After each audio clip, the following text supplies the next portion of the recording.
Assalamualaikum warahmatullahi wabarakatuh. Kembali lagi ke sesi ini. Kayaknya aku lebih suka pakai sesi ini. Nah, sesi kali ini yaitu membahas, membedah kalimat, menerjemahkan kalimat, dan mengasih tahu cara baca yang enak. Nah, untuk pertama yaitu gemyon. Gemyon itu artinya dilarang merokok atau bisa dibilang berhenti merokok. Jadi ada dua arti, yaitu dilarang merokok DM atau berhenti merokok BM. Oke, kita langsung ke contoh. 여기에서는 금연이에요. Mionnya pindah ke yo, jadi 여기에서는 금연이에요. Ini yogiso, kalau bentuk percakapan bisa aja langsung ke yogiso. Nah, jadi 여기서는 금연이에요. Nah, jadi bisa diartikan langsung di sini ke predikat, yaitu dilarang merokok di sini atau di sini dilarang merokok. Nah, nan tersebut dia bisa menjadi perbandingan. Jadi dia membandingkan sesuatu bahwa bisa dibilang buat khusus di wilayah sini dia itu dilarang merokok. Jadi menyuruh kita jangan merokok di sini. Merokoklah di tempat lain. Kayak gitu. Makanya dipakai partikel non sama en, partikel itu karena selain menjadi partikel penanda topik, dia juga membandingkan kosakata yang dekat sama dia. Untuk artinya dari predikat bisa terus keterangan tempat, yaitu dilarang merokok di sini, atau juga bisa di sini dilarang merokok. Terus yang ini, ore gemnyonel gyolsimessoyo. Ore gemnyonel gyolsimessoyo. gyolsimhessoyo. Ini juga bisa. Ini ore ini lebih lebih enak ininya di hiatnya dilebur, jadi ore. Nah, ore, ingat ada aturan baca hiatnya akan dilebur, akan hilang, jadi dibacanya ore. Gemnyon gyolsimessoyo. Ini bisa dibaca gyolsimessoyo karena sama kayak ini, miumnya akan meleburkan hiat. Namun karena untuk kata kerja, biasanya untuk kata kerja bisa kita ada spasi, jadi bisa kita baca gyolsimhessoyo. Jadi untuk kata kerja itu lebih sering itu ada dua cara, mau caranya dicepetin atau dijedah itu sama aja artinya. Untuk aturan baca hiatnya, jadi gyolsimhessoyo atau gyolsimhessoyo kalau mau tegas atau ada spasi dalam bacanya. Oke, kita ulang. Ore itu artinya tahun ini. Jadi ore tahun ini, Jangnyon itu tahun lalu. Jangnyon itu dari kata jaknyon. Jaknyon artinya tahun lalu. Terus tahun depan itu nenyon. Nenyon. Nah, Jangnyon tahun lalu, nenyon tahun depan, ore itu tahun ini. Terus gemnyon. Nah, itu kan ada arti dilarang merokok dan sama berhenti merokok. Kita simpen aja dulu. Ini partikel penanda objek bahwa ini adalah objek kalimat. Gyolsimessoyo artinya ini kata kerja yang artinya memutuskan. Memutuskan dilarang merokok. Nah, kalau kita bikin tahun ini saya memutuskan dilarang merokok. Itu enggak make sense. Enggak masuk akal. Jadi bisa dibilang pilihan kedua, yaitu tahun ini saya memutuskan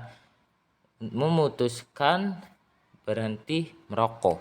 Jadi gemnyon itu berhenti merokok. Jadi bisa dibilang untuk untuk subjek atau si pembicara ini si topik atau pembicara tersebut dia adalah orang. Gemnyon tersebut diartikan dilarang berhenti merokok. Jadi suatu pemikiran gitu, pemikiran si pembicara. Nah, namun ketika itu adalah tempat, ya pastilah kalau tempat itu kan kata benda mati, pastinya Gemyeon tersebut dia adalah dilarang merokok. Jadi membedakannya kayak gitu.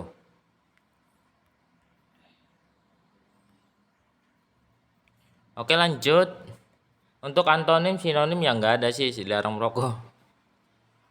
Oh iya merokok. Oh boleh merokok ya.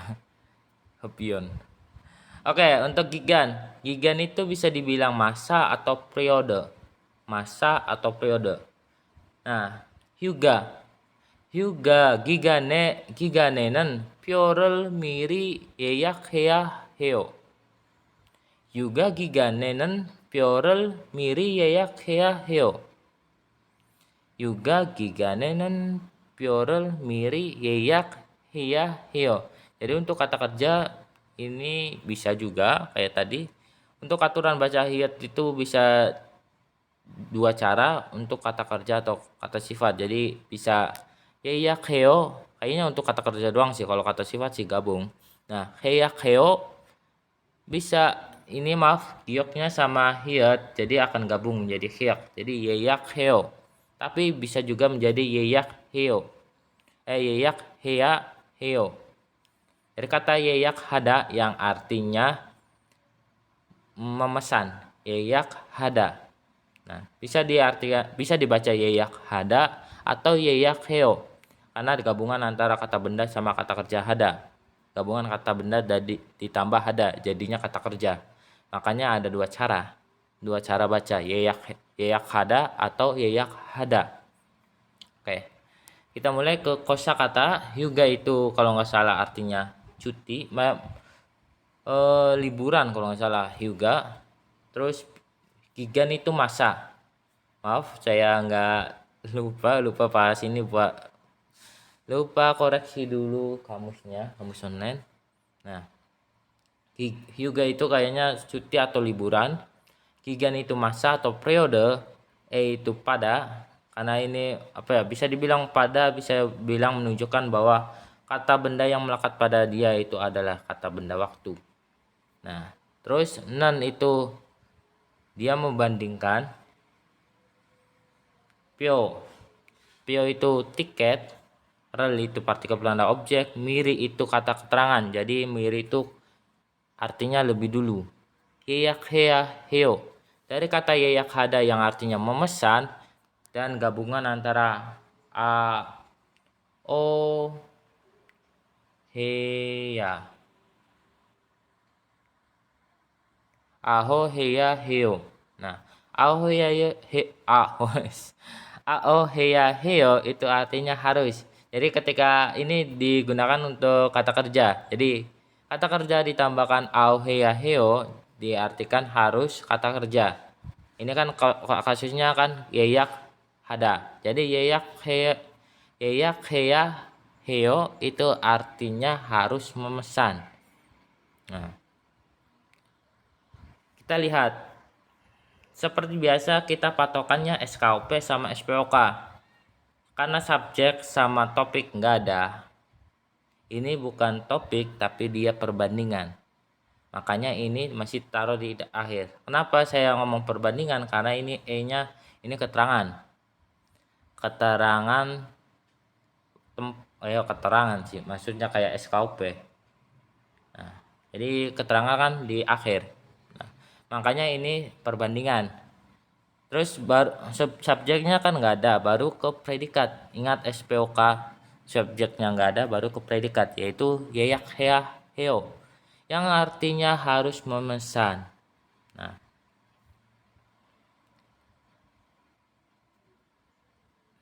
coba miri kita artikan. Untuk kata keterangan biasanya itu diartikan lebih dulu baru ke predikat atau predikat dulu baru ke kata keterangan. Kita coba, miri itu artinya lebih dulu. Lebih dulu aku harus apa ya? Kalian bisa dibilang kalian aja lah. Kalian harus memesan lebih dulu. Kalian harus lebih dulu memesan tiket. Kalian harus memesan tiket lebih dulu. Nah, itu kan bisa. Jadi seenaknya aja, apa ya? Senyamannya aja. Untuk kata keterangan itu senyamannya aja. Yang penting itu enak diterjemahin, karena untuk kata keterangan dia untuk terjemahan dia diartikan lebih dulu baru ke predikat. Tapi ya terkadang juga predikat dulu, terus objek dulu baru keterangan. Kadang predikat dulu baru keterangan, baru objek. Nah, itu untuk kata keterangan, itu untuk menerjemahkan. Namun untuk posisi dalam bahasa Korea ini bisa pindah di sini. Jadi mirip pyorel yeyak heo. Nah, untuk ini enggak maksud akal juga sih ya, kata keterangan sih. Jadi miri lebih pada masa cuti lebih dulu. Jadi ini jarang. Ini juga tergantung konteks. Kalau kita masukkan di sini itu nggak bisa. Kecuali kalau ini masih ke wilayahnya predikat sama objek. Semoga kalian paham.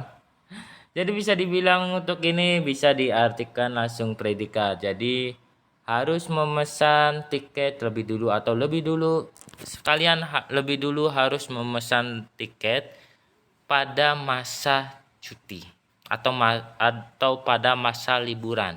Juga itu liburan kalau nggak salah. Sihom. Sihom giganira so. Doso guane jariga opsoyo. Sihom itu tes, gigan itu masa atau periode, iraso itu artinya karena. Itu dari kata ira. Nah, ira itu ya gabungan antara ida itu yang mengubah kata benda menjadi predikat, dan ra itu khusus untuk pengucapan. Jadi ira itu sama kayak ida, bedanya kalau ira itu pengucapan, ida itu bentuk tulisan. Ya kadang juga ida ada sih bentuk percakapan. Tapi lebih seringnya ira itu bentuk tulisan, bentuk percakapan. Nah, untuk ida kadang jarang banget lah. Jarang banget untuk apa ya? Selain bentuk percakapan tuh ira itu lebih sering dipakai untuk tata bahasa bentuk penghubung ira. Kalau untuk pakai ida itu jarang. Jarang banget dipakai. Semacam kayak ego. Oh iya ada ego. Nanti ada ego, pakainya ida bukan irago. Nah, ya intinya sih untuk ida sama ira itu sama. Kegunaannya sama. Cuman ida itu lebih sering sama tulisan, ira itu lebih sering ke percakapan. Untuk fungsinya sama, dia mengubah kata benda menjadi predikat. Oke. Dari kata dari kata ira ditambah aoheso yang kita ketahui artinya karena. Bisa diartikan karena, bisa diartikan kemudian. Nah, kita simpen aja dulu. Masa tes atau periode tes. Langsung kita ke ini. Dosoguane. Dosoguane itu artinya perpustakaan. Itu artinya di. Kita bisa identifikasikan di. Kenapa? Kita lihat ke predikat. Predikatnya apa? Yaitu opsoyo. Kalau predikatnya suatu titik, ya opsoyo atau isoyo, dia pasti e-nya di. Jadi kita lihat ke predikat. Nah, tidak ada bangku. Jari itu kursi atau ya bisa dibilang tempat lah. Ini kan pasti subjek. Namun ini bukan subjek karena dekat sama predikat kata sifat. Jadi ingat kalau predikat kata sifat, kalau ada partikel subjek atau juga partikel topik dekat sama kata sifat, dia bukan sebuah partikel subjek atau topik sesungguhnya. Jadi 70% atau 80% tersebut bukan partikel subjek atau partikel topik, tapi kedua partikel tersebut adalah partikel pelengkap, yang artinya gunanya partikel pelengkap itu ada dua. Nah, yang pertama itu dia mengganti partikel penanda objek. Jadi partikel penanda objek itu nggak bisa atau nggak suka itu dekat sama kata sifat. Makanya jariga opsoyo. Tidak ada bangku. Bangku tersebut kan objek. Harusnya kan kita pakai partikel penanda objek.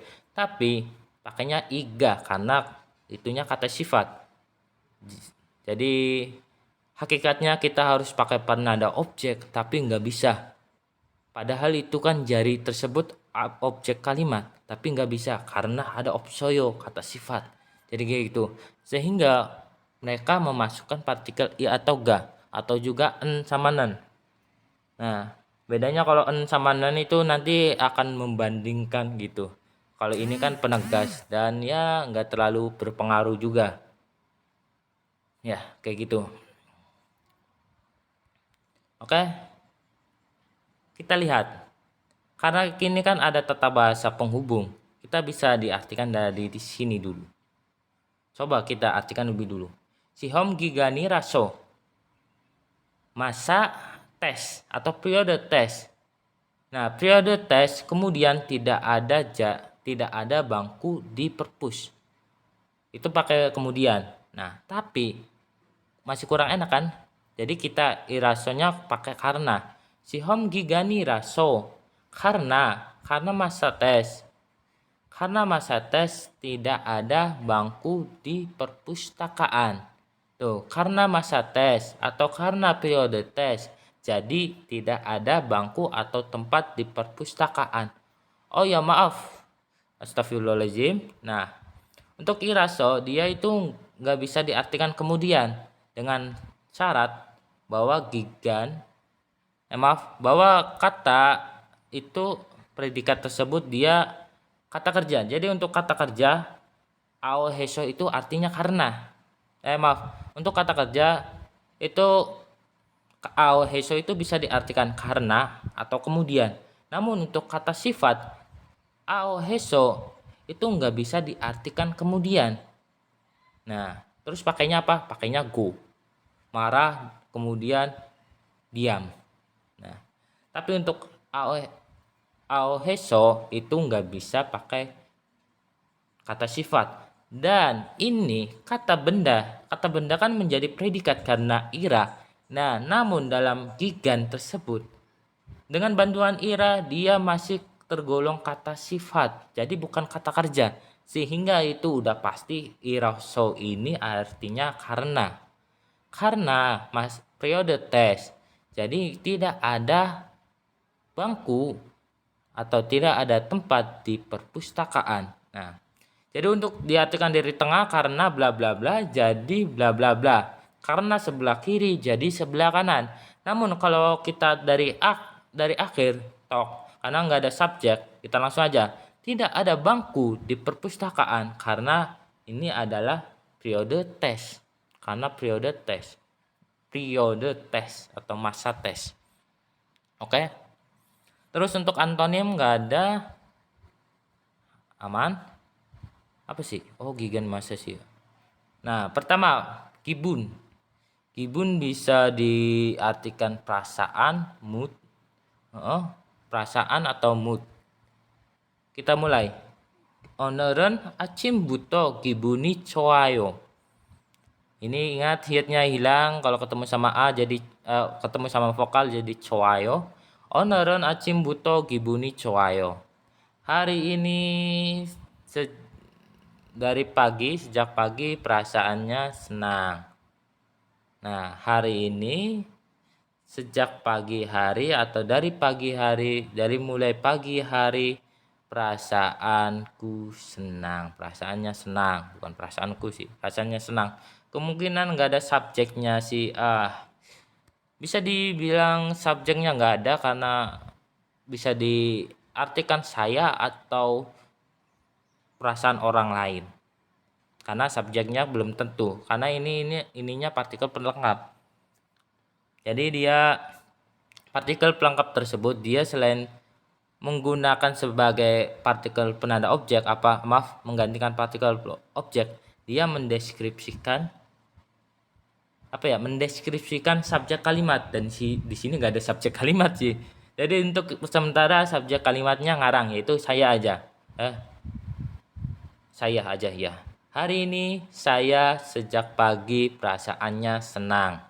Nah, ini gibuni diartikan lebih dulu. Baru choayo, bukan senang perasaan. Nah, jadi untuk yang kayak gini itu agak susah pakai feeling. Tapi kalau udah biasa sih enak aja. Karena untuk partikel pelengkap itu bisa diartikan kata benda lebih dulu, baru ini predikat. Tapi terkadang dia predikat dulu baru ke kata benda. Ketika ini predikat dulu, ininya baru kata benda. Ini inya atau partikel pelengkap, dia berfungsi sebagai menggantikan partikel penanda objek.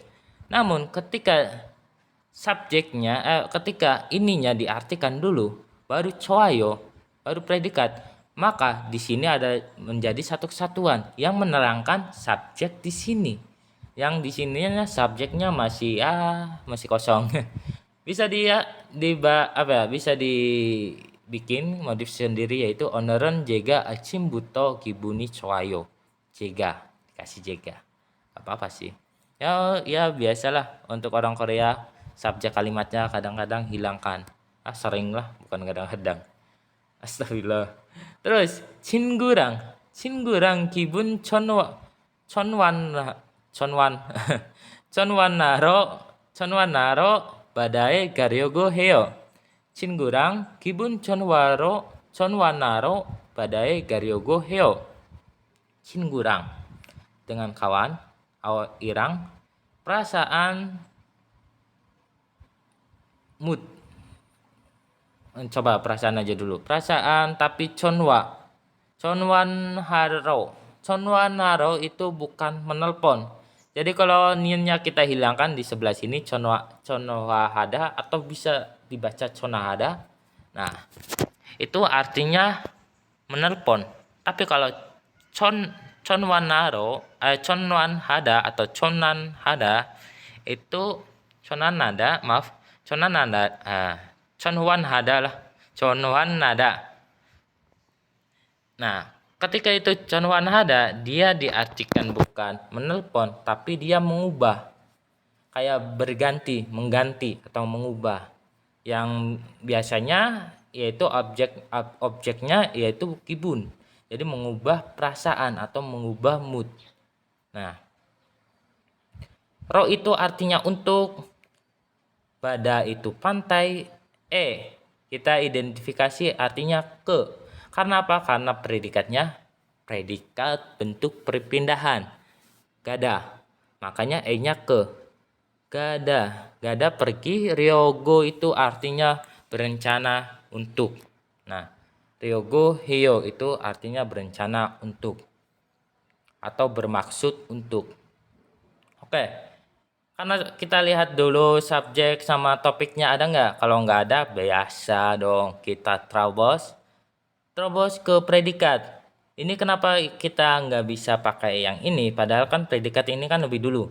Karena ini predikat ini udah terhubung sama ini. Gario, gada. Nanti ada rumus ini ro-nya itu ro gada. Jadi ini satu kesatuan, jadi satu rumus. Nah, sehingga rumus sebenarnya pakainya gada. Nah, maaf tadi ada masalah, kita ulang lagi. Sampai mana ya? Ini. Jadi untuk kata predikat di sini dia bukan diartikan lebih dulu. Karena ada kata sambung ini, dan kata sambung ini berhubungan sama predikat yang di sini. Jadi bisa dibilang ini predikat kecil, dan kita lebih dulu mengartikannya di sini predikat besar. Kita mulai. Karena subjek sama topik nggak ada, baru ke predikat yaitu garyo goheyo. Berencana untuk pergi ke pantai untuk mengganti mood dengan kawan. Atau bisa diartikan saya berencana atau bermaksud untuk pergi ke pantai untuk mengubah mood atau mengganti mood dengan kawan. Atau bisa diartikan juga saya berencana untuk pergi ke pantai dengan kawan untuk mengganti mood saya. Jadi untuk ini ya enaknya senyamannya aja, pilih aja. Tapi yang penting intinya kayak ini. Shinggurang gibun chonaro badae karyogo hiu. Nah, predikat ininya di terakhir, baru ke keterangan tempat, di sininya di sini, gibun chonaro, baru cingkurang. Jadi ya semacam kayak SPOK nanti. Nah, ini rang ini sama kayak keterangan rang. Nah, di sini Ini tata bahasa ro sama ga. Jadi untuk ro sama ga bisa disisipkan kata keterangan tempat di badannya, di pantainya. Maaf, di tata bahasa Rogada bisa disisipkan keterangan tempat. Nah, kayak gitu. Oke, untuk gibun mood itu enggak ada. Nah, yang ini gisa. Gisa itu apa? Gisa itu artinya supir. Gisa. Contohnya, bose gisa는 운전을 잘해야 돼요. 잘해야 돼요. Bose gisa dari kata bos ya bus, gisa itu supir, jadi supir bus satu satuan kata benda. Nah, ini partikel topik. Hore, akhirnya ada partikel topik. Unjon itu artinya mengendarai.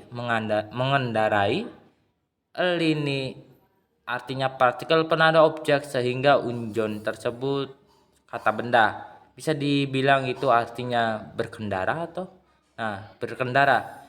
Kalau berkendara kan kata benda, mengendarai baru aksinya kan. Unjon ada mengendarai sehingga kata bendanya berkendara, unjon. Oke. Terus caraya deo dari kata ahoya hada. Tadi kan ahoya hada itu artinya harus. Ini juga hada kita bisa gantikan menjadi dueda. Jadi bisa digantikan dueda yang artinya sama, harus. Nah, kenapa menjadi deo? Karena ya digabungkan sama penutup informal. Jadi dueo. Bisa dibilang caraya deo, maaf. Carada atau carya itu arti dari kata carada yang artinya pintar. Nah, hidanya kita hilang, kita ganti sama auhia deo, artinya pintar. Harus pintar, kayak gitu. Harus pintar berkendara. Unjonal carya deo, harus pintar berkendara. Nah, karena ada topik, baru kita artikan topiknya dulu yaitu bose gisa. Jadi artinya supir bus harus pintar berkendara. Itu gampang kan kalau kita tahu subjek topik itu gampang. Oke, taksi를 타는데. taksi를 타는데. Siat itu akan dibaca n ketika ketemu sama nian. Jadi maaf, siat atau bacim yang dibaca t dia akan berubah menjadi n ketika ketemu sama nian atau miem. Kasus ini kan nian. Nah, sehingga dibacanya tanen deh. Taksi를 타는데 기사 아저씨가 친절했어요. Nah, oke. Taksi itu taksi, udah jelas. Rel ini partikel penanda objek. Tanende dari kata tada yang artinya menaiki, tada ditambah at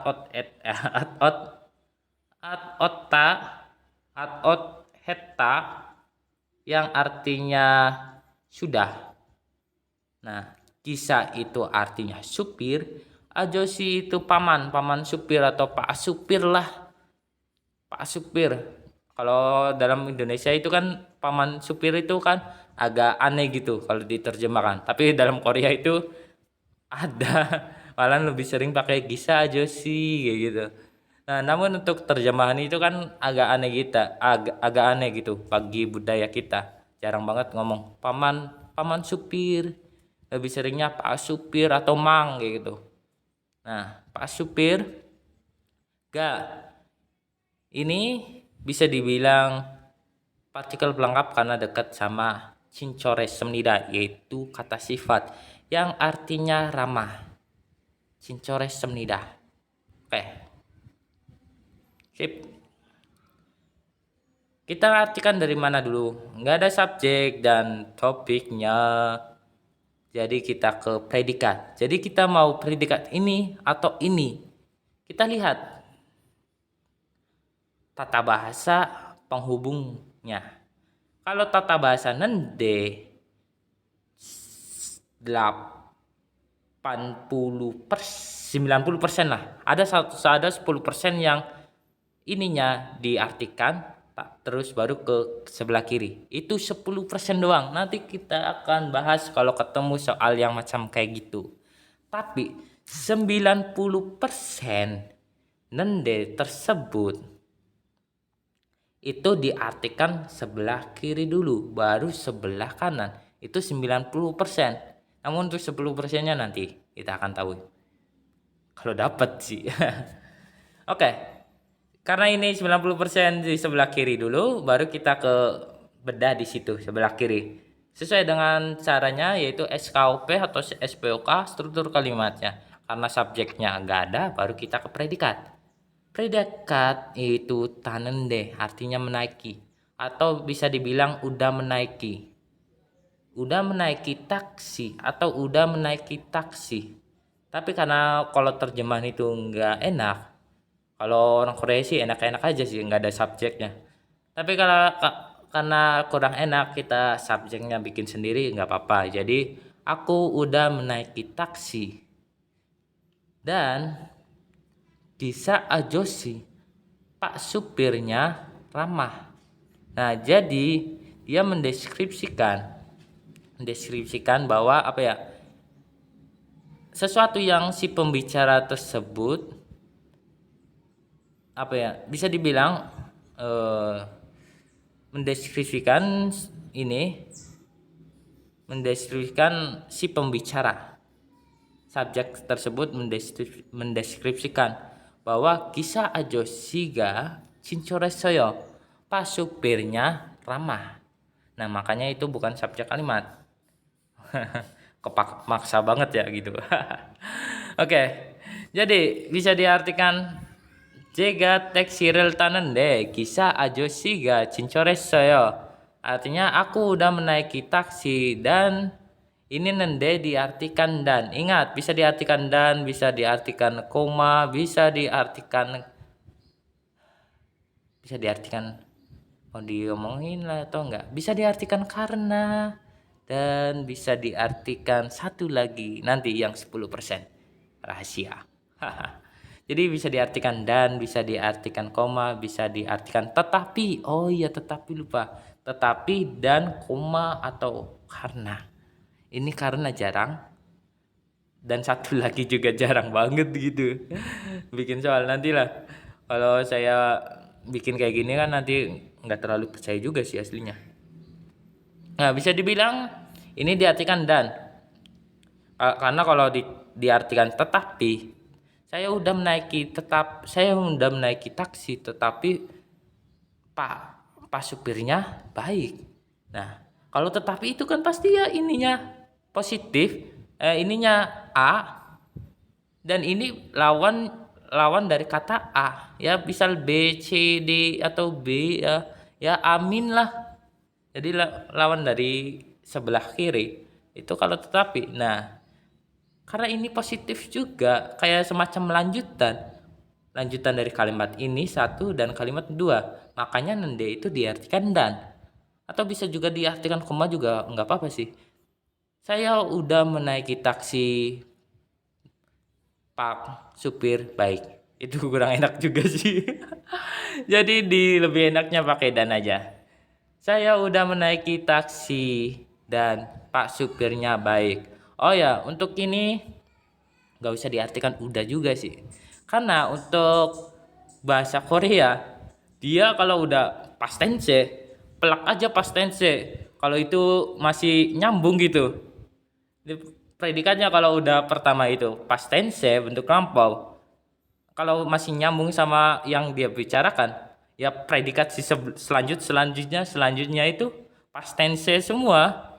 Namun kalau terjemahan Indonesia, kita kalau udah satu past tense udah mewakilkan kayak saya udah menaiki taksi. Nah, itu kan udah. Nah, yang kalimat selanjutnya nggak usah kita past tense lagi. Jadi langsung aja, saya udah menaiki taksi dan Pak supirnya baik. Jadi nggak diartikan Pak supirnya udah baik. Kalau kita artikan Pak supirnya udah baik, artinya sekarang nggak baik dong. Tuh. Makanya itu kayak semacam perbedaan budaya sih. Atau iya kayaknya perbedaan budaya. Jadi bisa dibilang Kalau mau diterjemahkan Indonesia, past tense-nya kalau banyak itu dipelek kayak gini. Ada 1, 2, 3 bentuk past tense semua. Kita artikan ini dulu. Udah atau tadi. Nah, ini udah terwakilkan. Jadi kalimat selanjutnya nggak usah kalian imbu terus. Nggak usah kalian imbu past tense terus. Itu terlalu enek gitu. Kalau dalam terjemahan Indonesia terlalu enek dan bahkan terkadang merusak action sok Inggris, merusak inti dari si inti yang ingin dimaksudkan si pembicara, yang kayak tadi Gisa Ajosiga cincores saya Pak supir udah baik, itu udah ramah, atau tadi ramah sih. Nah, Pak Ajosi tadi ramah, mending kalau diartikan tadi ramah. Kalau diartikan Pak Ajosi udah ramah, artinya ya sekarang itu enggak ramah gitu. Atau ya tadi ramah juga masih masuk sih, kurang enak juga. Nah, jadi kayak gitu. Kalau udah ada satu, ini nggak usah kita artikan sudah atau tadi atau udah kayak gitu. Kalau terjemahan kayak gitu. Itu sama aja kayak budaya orang Korea, ketika udah ada jega atau subjek kalimat di satu gitu, di sebelah sininya nggak, mereka ya sering banget selanjutnya itu nggak usah diartikan, nggak usah ditambahkan jega lagi kayak gitu. Itu mereka. Tapi ya kadang-kadang juga kalau ini ya subjeknya hilang semua. Tapi biasanya untuk ini yang subjeknya hilang semua dan topiknya hilang semua, itu ya karena udah jelas banget sih, si pembicara udah jelas banget bahwa dia menjelaskan bahwa subjeknya diri sendiri. Dia menjelaskan bahwa ke si pendengar bahwa saya udah mengalami hal tersebut. Makanya subjeknya hilang. Itu. Jadi ya bisa dibilang beda budaya, beda cara penyampaian omongan gitu. Dan ya itulah enaknya belajar bahasa gitu. Nah, jadi kita bisa memahami bahasa asing, kita juga bisa memahami bahasa sendiri, struktur kalimat sendiri, dan bisa bisa mengetahui kekurangan dan kelebihan bahasa sendiri maupun bahasa orang asing. Oke. Oke, selesai kan? Oh, ada satu lagi. Untuk sinonim Gisa itu unjonsa. Ya, pengendara lah. Unjun itu kan berkendara. Sa itu artinya orang. Ya, orang semacam kayak Gisa tuh kayak tadi. Unjonsa artinya sama, supir. Gisa, unjonsa, supir. Oke, sampai sini kalau ada pertanyaan silakan tanya di YouTube, di kolom komentar. Oke, maaf ya kalau tadi agak gerak-gerok karena tadi banyak gangguan sih. Oke, sampai sini. Wassalamualaikum warahmatullahi wabarakatuh.